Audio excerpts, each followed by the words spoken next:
A restaurant near Chinatown is facing one-star reviews after allegedly cooking marine creatures collected from the shores of Changi. But this controversy is about more than an online rating. A video originally posted on Douyin appeared to show a group walking through an intertidal area with pails and collecting marine life. The creatures reportedly included clams and crabs. According to the video, the collection was taken overnight to Havelock Palace, a restaurant at 2 Havelock Road. A man behind the camera was then heard discussing with a chef how the creatures laid out on a table could be prepared. The video has since been deleted, but screenshots spread online. Soon after the incident gained attention, one-star reviews began appearing on the restaurant's Google Maps page. Many reviewers criticized what they believed was the restaurant's role in preparing wildlife removed from the shore. However, one important point remains unresolved. The restaurant reportedly responded that the seafood had been purchased and placed in the sea for filming. It also apparently threatened legal action against reviewers.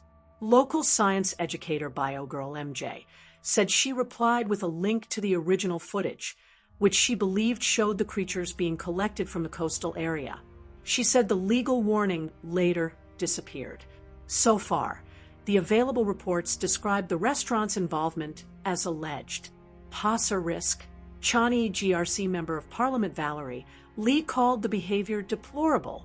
She said the concern was not simply whether it was legal. It was about respecting wildlife, fragile ecosystems, and the principle of taking only what is genuinely needed. She also asked the National Parks Board to increase patrols at intertidal habitats.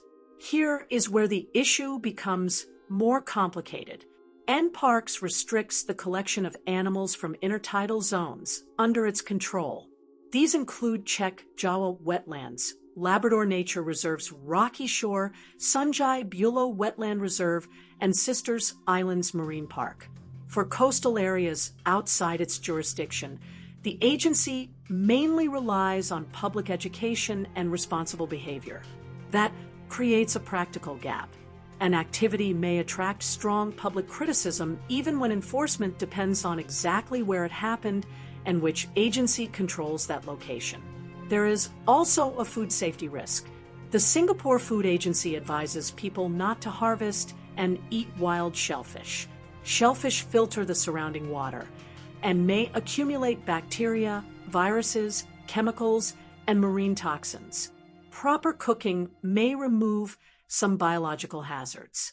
However, certain toxins and chemicals can remain even after the food is thoroughly cooked. This means something that looks fresh and natural may not be safe. The wider lesson is how social media can change the way people interact with nature. A coastal habitat can quickly become entertainment content, while the environmental damage and health risks remain outside the camera frame. Public reviews can pressure businesses to explain themselves, but online anger should not replace proper investigation, especially while key claims remain disputed.